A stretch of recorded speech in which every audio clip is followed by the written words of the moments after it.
Hello दोस्तों, सभी को नमस्ते। मैं हूं ब्रजेश और स्वागत है आपका हमारे यूट्यूब चैनल कहानियों की दुनिया में। आज की हमारी कहानी है हिंदी के महान कथाकार उपन्यासकार मुंशी प्रेमचंद के द्वारा लिखी गई एक शौर्य गाथा बुंदेलखंड के एक राज्य ओरछा के राजा हरदौल के शौर्य की अनूठी कहानी है। शुरू करते हैं कहानी। राजा हरदौल। बुंदेलखंड में ओरछा पुराना राज्य है। इसके राजा बुंदेले हैं। इन बुंदेलों ने पहाड़ों की घाटियों में अपना जीवन बिताया है। एक समय ओरछे के राजा जुझार सिंह थे। ये बड़े साहसी और बुद्धिमान थे। शाहजहां उस समय दिल्ली के बादशाह थे। जब लोदी ने बलवा किया और वह शाही मुल्क को लूटता पाटता ओरछे की ओर आ निकला, तब राजा जुझार सिंह ने उससे मोर्चा लिया। राजा के इस काम से गुणग्राही शाहजहां बहुत प्रसन्न हुआ। उन्होंने तुरंत ही राजा को दक्षिण का शासन भार सौंपा। उस दिन ओरछे में बड़ा आनंद मनाया गया। शाही दूत खिलत और सनद लेकर राजा के पास आया। जुझार सिंह को बड़े बड़े काम करने का अवसर मिला। सफर की तैयारियां होने लगी। तब राजा ने अपने छोटे भाई हरदौल सिंह को बुलाकर कहा, भैया, मैं तो जाता हूं।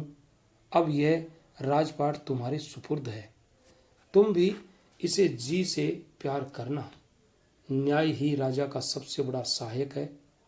न्याय की गढ़ी में कोई शत्रु नहीं घुस सकता, चाहे वह रावण की सेना या इंद्र का बल लेकर आए हों। पर न्याय वही सच्चा है जिसे प्रजा भी न्याय समझे। तुम्हारा काम केवल न्याय ही करना न होगा, बल्कि प्रजा को अपने न्याय का विश्वास भी दिलाना होगा। और मैं तुम्हें क्या समझाऊं, तुम स्वयं समझदार हो। ये कहकर उन्होंने अपनी पगड़ी उतारी और हरदौल सिंह के सिर पर रख दी। हरदौल रोता हुआ उनके पैरों में लिपट गया। इसके बाद राजा अपनी रानी से विदा होने के लिए रनिवास आए। रानी दरवाजे पर खड़ी रो रही थी। उन्हें देखते ही पैरों पर गिर पड़ी। जुझार सिंह ने उठाकर उसे छाती से लगाया और कहा, प्यारी, ये रोने का समय नहीं है। बुंदेलों की स्त्रियां ऐसे अवसर पर रोया नहीं करती। ईश्वर ने चाहा तो हम तुम जल्द मिलेंगे। मुझ पर ऐसी ही प्रीति रखना। मैंने राजपाट हरदौल को सौंप दिया है। वह अभी लड़का है, उसने अभी दुनिया नहीं देखी है। अपनी सलाहों से उसकी मदद करती रहना। रानी की जुबान बंद हो गई। वह अपने मन में कहने लगी, हाय, ये कहते हैं बुंदेलों की स्त्रियां ऐसे अवसरों पर रोया नहीं करती। शायद उनके हृदय नहीं होता, या अगर होता है तो उससे प्रेम नहीं होता है। रानी कलेजे पर पत्थर रखकर आंसू पी गई और हाथ जोड़कर राजा की ओर मुस्कुराती हुई देखने लगी। पर क्या वह मुस्कुराहट थी? जिस तरह अंधेरे मैदान में मशाल की रोशनी अंधेर को और भी अथाह कर देती है, उसी तरह रानी की मुस्कुराहट उसके मन के अथाह दुख को और भी प्रकट कर रही थी। जुझार सिंह के चले जाने के बाद हरदौल सिंह राज करने लगा। थोड़े ही दिनों में उसके न्याय और प्रजा वात्सल्य ने प्रजा का मन हर लिया। लोग जुझार सिंह को भूल गए। जुझार सिंह के शत्रु भी थे और मित्र भी, पर हरदौल सिंह का कोई शत्रु न था, सब मित्र ही थे। वह ऐसा हंसमुख और मधुर भाषी था कि उससे जो बातें कर लेता, यही जीवन भर उसका भक्त बना रहता। राजभर में ऐसा कोई न था जो उसके पास तक न पहुंच सकता था। रात दिन उसके दरबार का फाटक खुला रहता था। ओरछे को कभी ऐसा सर्वप्रिय राजा नसीब न हुआ था। वह उदार था, न्यायी था, विद्या और गुण का ग्राहक था। पर सबसे बड़ा गुण जो उसमें था, वह उसकी वीरता थी। उसका वह गुण हद दर्जे को पहुंच चुका था। जिस जाति के जीवन का अवलंब तलवार पर है, वह अपने राजा के किसी गुण पर इतना नहीं रीझती जितना उसकी वीरता पर। हरदौल अपने गुणों से अपने प्रजा के मन का भी राजा हो गया, जो मुल्क और माल पर राज करने से भी कठिन है। इस प्रकार 1 वर्ष बीत गया। उधर दक्षिण में जुझार सिंह ने अपने प्रबंध से चारों ओर शाही दबदबा जमा दिया। इधर ओरछे में हरदौल ने प्रजा पर मोहन मंत्र फूंक दिया। फाल्गुन का महीना था। अबीर और गुलाल से जमीन लाल हो रही थी। कामदेव का प्रभाव लोगों को भड़का रहा था। रवि ने खेतों में सुहाना फर्श बिछा रखा था और खलियानों में सुनहले महल उठा दिए थे।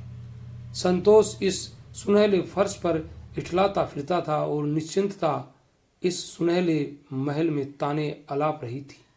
इन्हीं दिनों दिल्ली का नामवर फकीत कादिर खां ओरछे आया। बड़े बड़े पहलवान उसका लोहा मान गए थे। दिल्ली से ओरछे तक सैकड़ों मर्दानगी के मद से मतवाले उसके सामने आए, पर कोई उससे जीत न सका। उससे लड़ना भाग्य से नहीं बल्कि मौत से लड़ना था। वह किसी इनाम का भूखा न था। जैसा ही दिल का दिलेर था वैसा ही मन का राजा था। ठीक होली के दिन उसने धूमधाम से ओरछे में सूचना दी कि खुदा का शेर दिल्ली का कादिर खां ओरछे आ पहुंचा है। जिसे अपनी जान भारी हो आकर अपने भाग्य का निपटारा कर ले। ओरछे के बड़े बड़े बुंदेले सूरमा वह घमंड भरी वाणी सुनकर गर्म हो उठे। फाग और डफ की तान के बदले ढोल की वीर ध्वनि सुनाई देने लगी। हरदौल का अखाड़ा ओरछे के पहलवानों और फकीतों का सबसे बड़ा अड्डा था। संध्या को यहाँ सारे शहर के शूरमा जमा हुए। कालदेव और भालदेव बुंदेलों की नाक थे। सैकड़ों मैदान मारे हुए ये ही दोनों पहलवान कादिर खान का घमंड चूर करने के लिए गए। दूसरे दिन किले के सामने तालाब के किनारे बड़े मैदान में ओरछे के छोटे बड़े सभी जमा हुए। कैसे कैसे सजीले अलबेले जवान थे। सिर पर खुश रंग बाकी पगड़ी, माथे पर चंदन का तिलक, आंखों में मर्दानगी का सुरूर, कमर में तलवार, और कैसे कैसे बूढ़े थे। तनी हुई मूछें, शादी पर तिरछी पगड़ी, कानों में बंधी हुई दाढ़ियां, देखने में तो बूढ़े पर काम में जवान, किसी को कुछ न समझने वाले। उनकी मर्दाना चाल ढाल नौजवानों को लजाती थी। हर एक के मुंह से वीरता की बातें निकल रही थी। नौजवान कहते थे, देखें आज ओरछे की लाज रहती है या नहीं। पर बूढ़े कहते, ओरछे की हार कभी नहीं हुई, न होगी। वीरों का ये जोश देखकर राजा हरदौल ने बड़े जोर से कह दिया, खबरदार, बुंदेलों की लाज रहे या न रहे, पर उनकी प्रतिष्ठा में बल न पड़ने पाए। यदि किसी ने औरों को ये कहने का अवसर दिया कि ओरछे वाले तलवार से न जीत सके तो धांधली कर बैठे, वह अपने को जाति का शत्रु समझे। सूर्य निकल आया था। एकाएक नगाड़े पर चोट पड़ी और आशा तथा भय ने लोगों के मन को उछालकर मुंह तक पहुंचा दिया। कालदेव और कादिर खां दोनों लंगोट कसे शेरों की तरह अखाड़े में उतरे और गले मिल गए। तब दोनों तरफ से तलवारें निकली और दोनों के बगलों में चली गई। फिर बादल के 2 टुकड़ों से बिजलियां निकलने लगी। पूरे 3 घंटे तक यही मालूम होता रहा कि 2 अंगारे हैं। हजारों आदमी खड़े तमाशा देख रहे थे और मैदान में आधी रात का सा सन्नाटा छाया था। हाँ, जब कभी कालदेव गिरहदार हाथ चलाता या कोई पेंचदार वार बचा जाता तो लोगों की गर्दन आप ही आप उठ जाती, पर किसी के मुंह से एक शब्द भी नहीं निकलता था। अखाड़े के अंदर तलवारों की खींचतान थी, पर देखने वालों के लिए अखाड़े से बाहर मैदान में इसमें भी बढ़कर तमाशा था। बार बार जातीय प्रतिष्ठा के विचार से मन के भावों को रोकना और प्रसन्नता या दुख का शब्द मुंह से बाहर न निकलने देना तलवारों के वार बचाने से अधिक कठिन काम था। एकाएक कादिर खां अल्लाह ही अकबर चिल्लाया, मानो बादल गरज उठा और उसके गरजते ही कालदेव के सिर पर बिजली गिर पड़ी। कालदेव के गिरते ही बुंदेलों को सब्र न रहा। हर एक के चेहरे पर निर्बल क्रोध और कुचले हुए घमंड की तस्वीर खिंच गई। हजारों आदमी जोश में आकर अखाड़े पर दौड़े, पर हरदौल ने कहा, खबरदार, अब कोई आगे न बढ़े। इस आवाज ने पैरों के साथ जंजीर का काम किया। दर्शकों को रोककर जब से अखाड़े में गए और कालदेव को देखा तो आंखों में आंसू भर आए। जख्मी शेर जमीन पर पड़ा तड़प रहा था। उसके जीवन की तरह उसकी तलवार के दो टुकड़े हो गए थे। आज का दिन बीता, रात आई, पर बुंदेलों की आंखों में नींद कहाँ। लोगों ने करवटें बदलकर रात काटी। जैसे दुखित मनुष्य विकलता से सुबह की बाट जोहता है, उसी तरह बुंदेले रह रहकर आकाश की तरफ देखते और उसकी धीमी चाल पर झुंझलाते थे। उनके जातीय घमंड पर गहरा घाव लगा। दूसरे दिन ज्यों ही सूर्य निकला, 3 लाख बुंदेले तालाब के किनारे पहुंचे। जिस समय भालदेव शेर की तरह अखाड़े की तरफ चला, दिलों में धड़कन सी होने लगी। कल जब कालदेव अखाड़े में उतरा था, बुंदेलों के हौसले बढ़े हुए थे, पर आज वह बात न थी। हृदय में आशा की जगह डर घुसा हुआ था। कादिर खां कोई चोटीला वार करता तो लोगों के दिल उछलकर होठों तक आ जाते। सूर्य सिर पर चढ़ा जाता था और लोगों के दिल बैठे जाते थे। जिसमें कोई संदेह नहीं कि भालदेव अपने भाई से फुर्तीला और तेज था। उसने कई बार कादिर खां को नीचा दिखलाया, पर दिल्ली का निपुण पहलवान हर बार संभल जाता था। पूरे 3 घंटे तक दोनों बहादुरों में तलवारें चलती रही। एकाएक खटाक की आवाज हुई और भालदेव की तलवार के 2 टुकड़े हो गए। राजा हरदौल अखाड़े के सामने खड़े थे। उन्होंने भालदेव की तरफ तेजी से अपनी तलवार फेंकी। भालदेव तलवार लेने के लिए झुका ही था कि कादिर खां की तलवार उसकी गर्दन पर आ पड़ी। घाव गहरा नहीं था, केवल एक चरका था, पर उसने लड़ाई का फैसला कर दिया। हताश बुंदेले अपने अपने घरों को लौटे। यद्यपि भालदेव अब भी लड़ने को तैयार था, पर हरदौल ने समझाकर कहा कि भाइयों, हमारी हार उसी समय हो गई जब हमारी तलवार ने जवाब दे दिया।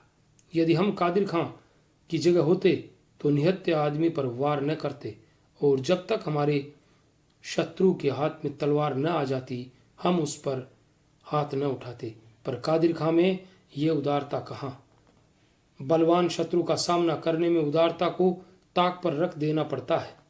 तो भी हमने दिखा दिया है कि तलवार की लड़ाई में हम उसके बराबर हैं, और अब हमको ये दिखाना है कि हमारी तलवार में भी वैसा ही जौहर है।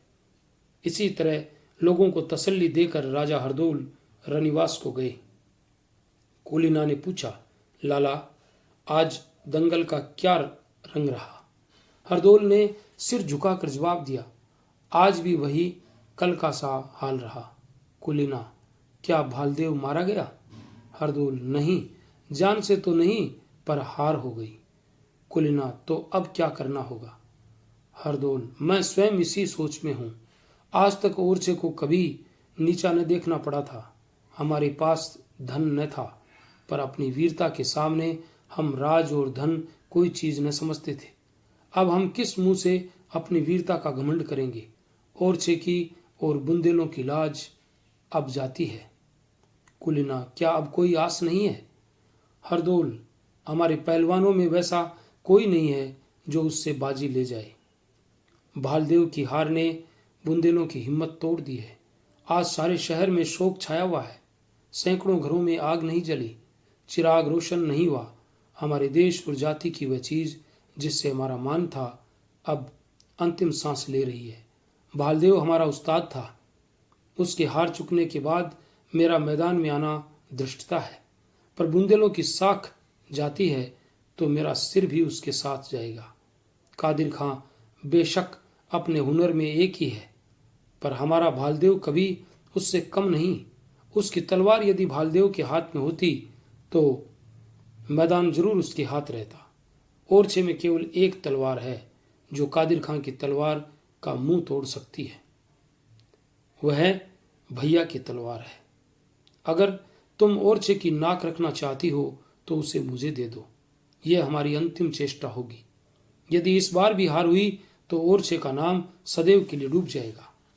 कुलीना सोचने लगी, तलवार इनको दूं या न दूं?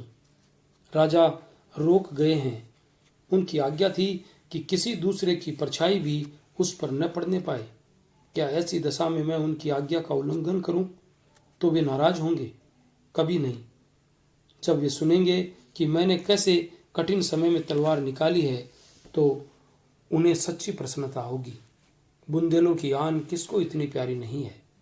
उससे ज्यादा ओरछे की भलाई चाहने वाला कौन होगा? इस समय उनकी आज्ञा का उल्लंघन करना ही आज्ञा मानना है। ये सोचकर कुलीना ने तलवार हरदौल को दे दी। सवेरा होते ही ये खबर फैल गई कि राजा हरदौल कादिर खां से लड़ने के लिए जा रहे हैं।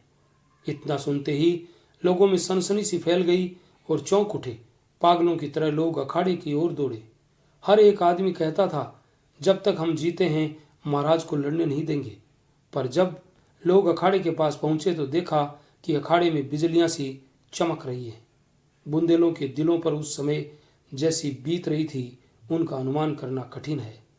उस समय उस लंबे चौड़े मैदान में जहां तक निगाह जाती थी आदमी ही आदमी नजर आते थे, पर चारों तरफ सन्नाटा था।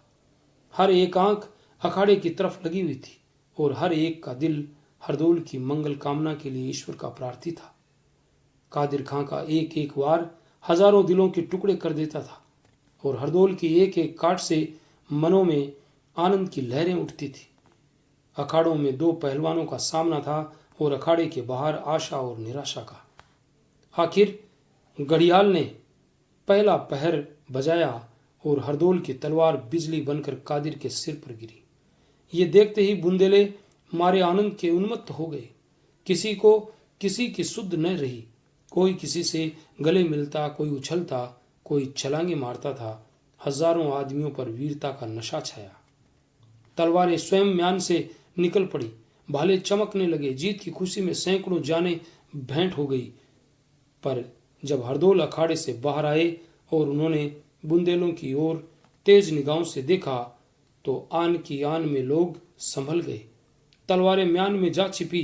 ख्याल आ गया, ये खुशी क्यों, ये उमंग क्यों, ये पागलपन किस लिए? बुंदेलों के लिए ये कोई नई बात नहीं है।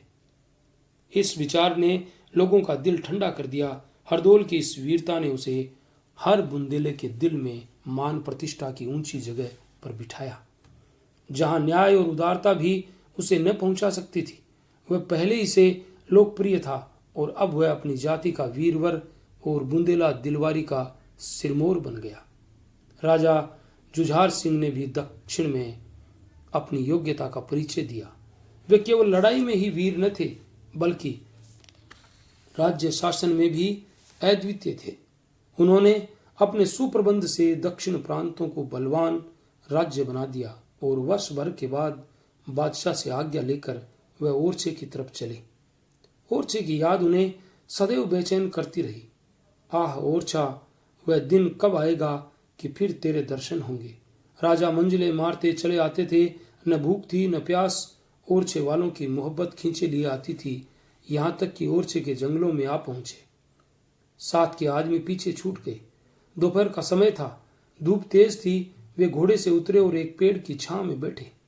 भाग्यवश आज हरदौल भी जीत की खुशी में शिकार खेलने निकले थे। सैकड़ों सरदार उनके साथ थे। सब अभियान के नशे में चूर थे। उन्होंने जुझार सिंह को अकेले बैठे देखा, पर वे अपने घमंड में इतने डूबे हुए थे कि इनके पास न आए। समझा कोई यात्री होगा।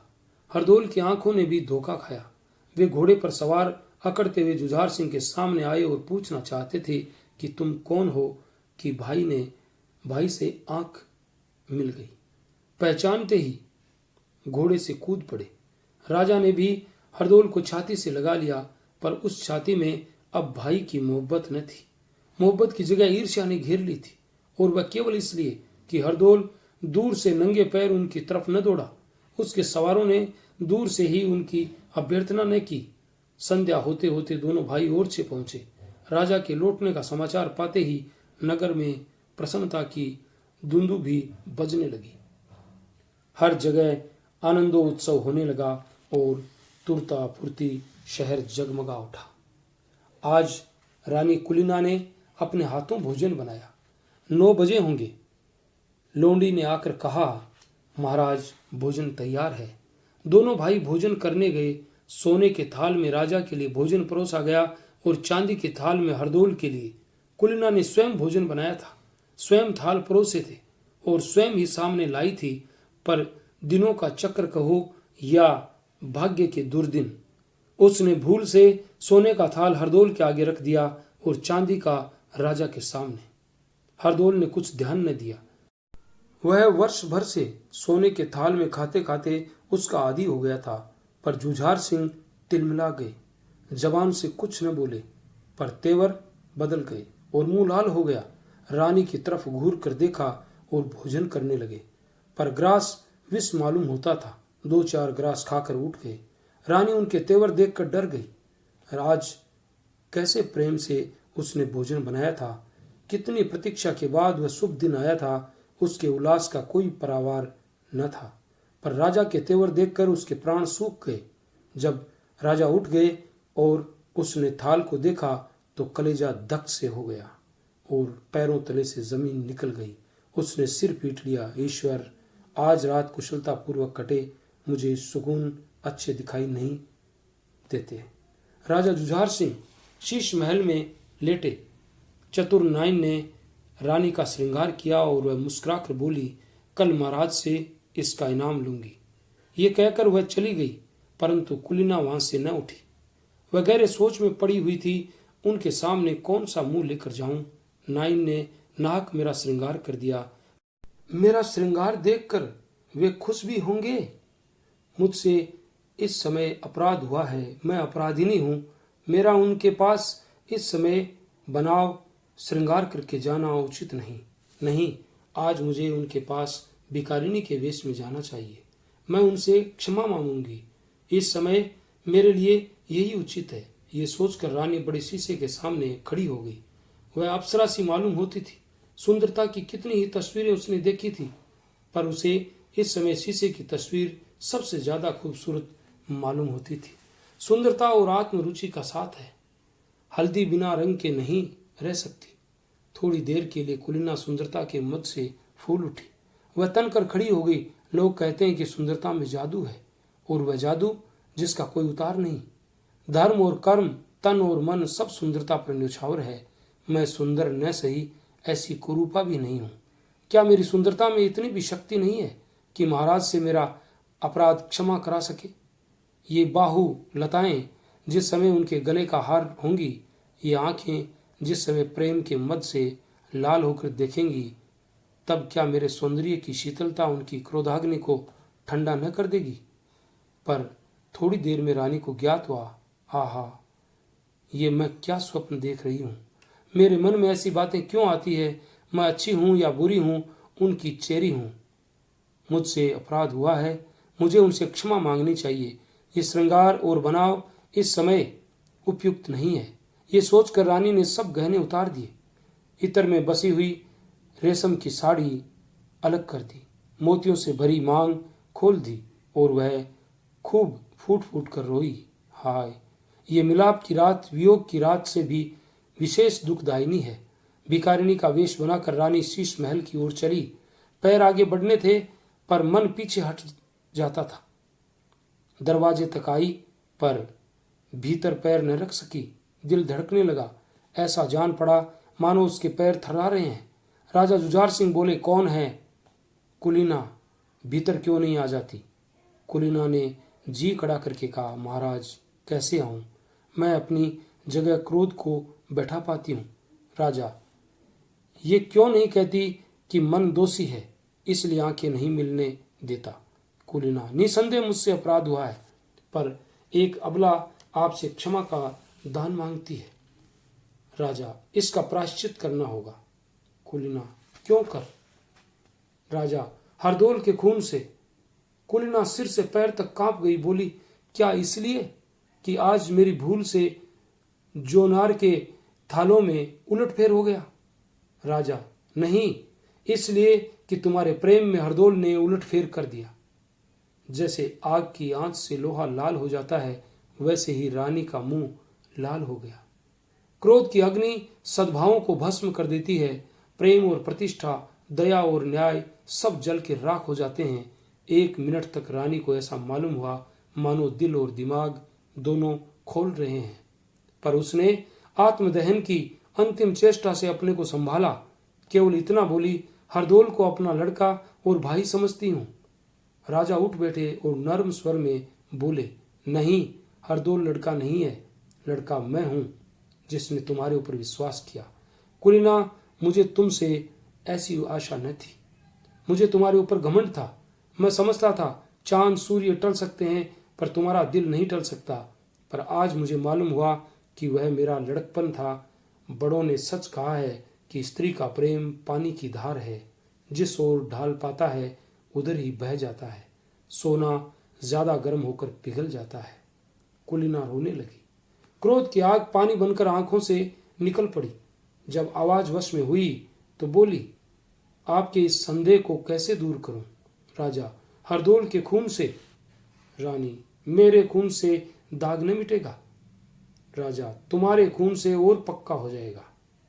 रानी, और कोई उपाय नहीं है? राजा, नहीं। रानी, यह आपका अंतिम विचार है? राजा, हाँ, यह मेरा अंतिम विचार है। देखो, इस पानदान में पान का बीड़ा रखा है। तुम्हारे सतीत्व की परीक्षा यही है कि तुम हरदोल को इस अपने हाथों खिला दो।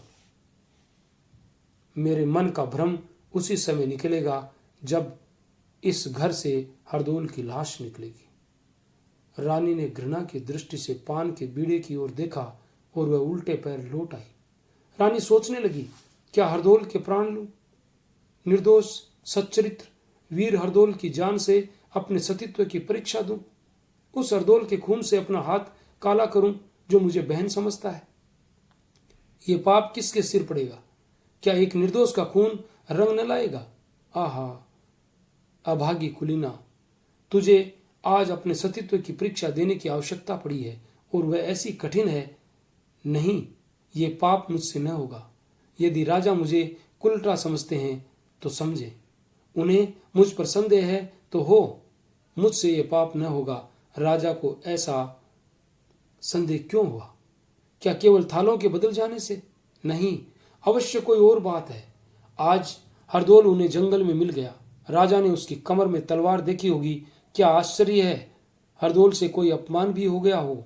मेरा अपराध क्या है? मुझ पर इतना बड़ा दोष क्यों लगाया जाता है? केवल थालों के बदल जाने से? हे ईश्वर, मैं किससे अपना दुख कहूं? तू ही मेरा साक्षी है, जो चाहे सो हो, पर मुझसे यह पाप न होगा। रानी ने फिर सोचा, क्या राजा तुम्हारा हृदय ऐसा ओछा और नीच है? तुम मुझसे हरदोल की जान लेने को कहते हो। यदि तुमसे उसका अधिकार और मान नहीं देखा जाता तो साफ साफ ऐसा नहीं कहते। क्यों मर्दों की लड़ाई नहीं लड़ते? क्यों स्वयं अपने हाथों से उसका सिर नहीं काटते और मुझसे वह काम करने को कहते हो? तुम खूब जानते हो मैं यह नहीं कर सकती। यदि मुझसे तुम्हारा जी उकता गया है, यदि मैं तुम्हारी जान की जंजाल हो गई हूं, तो मुझे काशी या मथुरा भेज दो। मैं बेखटके चली जाऊंगी, पर ईश्वर के लिए मेरे सिर पर इतना बड़ा कलंक न लगने दो। पर मैं जीवित ही क्यों रहूं? मेरे लिए अब जीवन में कोई सुख नहीं है। अब मेरा मरना ही अच्छा है। मैं स्वयं प्राण दे दूंगी, पर यह महापाप मुझसे न होगा। विचारों ने फिर पलटा खाया। तुमको पाप करना ही होगा। तुम्हारे पतिव्रत पर संदेह किया जा रहा है और तुम्हें इस संदेह को मिटाना होगा। यदि तुम्हारी जान जोखिम में होती तो कुछ हर्ज न था, अपनी जान देकर हरदोल को बचा लेती, पर इस समय तुम्हारे पतिव्रत पर आंच आ रही है, इसलिए तुम्हें ये पाप करना ही होगा और पाप करने के बाद हंसना और प्रसन्न रहना होगा। यदि तुम्हारा चित्त तनिक भी विचलित हुआ, यदि तुम्हारा मुखड़ा जरा भी मध्यम हुआ, तो इतना बड़ा पाप करने पर भी तुम संदेह मिटाने में सफल न होगी। तुम्हारे जी पर चाहे जो बीते, पर तुम्हें ये पाप करना ही पड़ेगा। परंतु कैसे होगा? क्या मैं हरदोल का सिर उतारूंगी? ये सोचकर रानी के शरीर में कंपी आ गई। नहीं, मेरा हाथ उस पर कभी नहीं उठ सकता। प्यारे हरदोल, मैं तुम्हें खिला सकती हूं। मैं जानती हूं तुम मेरे लिए आनंद से विष का बीड़ा खा लोगे। हाँ, मैं जानती हूं तुम नहीं न कहोगे, पर मुझसे यह महापाप नहीं हो सकता। एक बार नहीं, 1000 बार नहीं हो सकता। हरदोल को इन बातों की कुछ भी खबर न थी। आधी रात को एक दासी रोती हुई उसके पास गई और उसने सब समाचार अक्षर अक्षर कह सुनाया। वह दासी पानदान लेकर रानी के पीछे पीछे राजमहल के दरवाजे पर गई थी और सब बातें सुनकर आई थी। हरदोल राजा का ढंग देखकर पहले ही ताड़ गया था कि राजा के मन में कोई न कोई कांटा अवश्य खटक रहा है। दासी की बातों ने उसके संदेह को और भी पक्का कर दिया। उसने दासी से कड़ी मनाही कर दी कि सावधान, किसी दूसरे के कानों में इन बातों की भनक न पड़े, और वह स्वयं मरने को तैयार हो गया। हरदोल बुंदेलों की वीरता का सूरज था। उसकी बहुओं के तनिक इशारे से 3 लाख बुंदेले मरने और मारने के लिए इकट्ठे हो सकते थे। ओरछा उस पर न्योछावर था। यदि जुझार सिंह खुले मैदान उसका सामना करते तो अवश्य मुंह की खाते, क्योंकि हरदोल भी बुंदेला था और बुंदेला अपने शत्रु के साथ किसी प्रकार की मुंह देखी नहीं करते। मारना मरना उनके जीवन का एक अच्छा दिल बहलाव है। उन्हें सदा इसकी लालसा रही है कि कोई हमें चुनौती दे, कोई हमें छेड़े। उन्हें सदा खून की प्यास रहती है और वह प्यास कभी नहीं बुझती। परंतु उस समय एक स्त्री को उसके खून की जरूरत थी और उसका साहस उसके कानों में कहता था कि एक निर्दोष और सती अबला के लिए अपने शरीर का खून देने में मुंह न मोड़ो। यदि भैया को यह संदेह होता है कि मैं उनके खून का प्यासा हूं और उन्हें मारकर राज अधिकार करना चाहता हूं, तो कुछ हर्ज न था। राज्य के लिए कत्ल और खून, दगा और फरेब सब उचित समझा गया है, परंतु उनके इस संदेह का निपटारा मेरे मरने के सिवा और किसी तरह नहीं हो सकता। इस समय मेरा धर्म है कि अपना प्राण देकर उनके इस संदेह को दूर कर दूं। उनके मन में ये दुखाने वाला संदेह उत्पन्न करके भी यदि मैं जीता ही रहा और अपने मन की पवित्रता जनाऊं तो मेरी डिठाई है। नहीं, इस भले काम में अधिक आगा पीछा करना अच्छा नहीं। मैं खुशी से विष का बीड़ा खाऊंगा। इससे बढ़कर शूरवीर की मृत्यु और क्या हो सकती है। क्रोध में आकर मारू के भय बढ़ाने वाले शब्द सुनकर रण क्षेत्र में अपनी जान को तुच्छ समझना इतना कठिन नहीं है। आज सच्चा वीर हरदोल अपने हृदय के बड़कपन पर अपनी सारी वीरता और प्राण न्यौछावर करने को उद्यत है। दूसरे दिन हरदोल ने खूब तड़के स्नान किया, बदन पर अस्त्र शस्त्र सजा मुस्कुराता हुआ राजा के पास गया। राजा भी सोकर तुरंत ही उठे थे। उनकी अलसाई हुई आंखें हरदोल की मूर्ति की ओर लगी हुई थी। सामने संगमरमर की चौकी पर विष मिला पान सोने की तस्तरी में रखा हुआ था। राजा कभी पान की ओर ताकते, कभी मूर्ति की ओर। शायद उनके विचार ने इस विष की गांठ और उस मूर्ति में एक संबंध पैदा कर दिया था। उस समय जो हरदोल एकाएक घर में पहुंचे तो राजा चौंक पड़े। उन्होंने संभल कर पूछा, इस समय कहाँ चले? हरदोल का मुखड़ा प्रफुल्लित था। वह हंसकर बोला, कल आप यहाँ पधारे हैं, इसी खुशी में मैं आज शिकार खेलने जाता हूँ।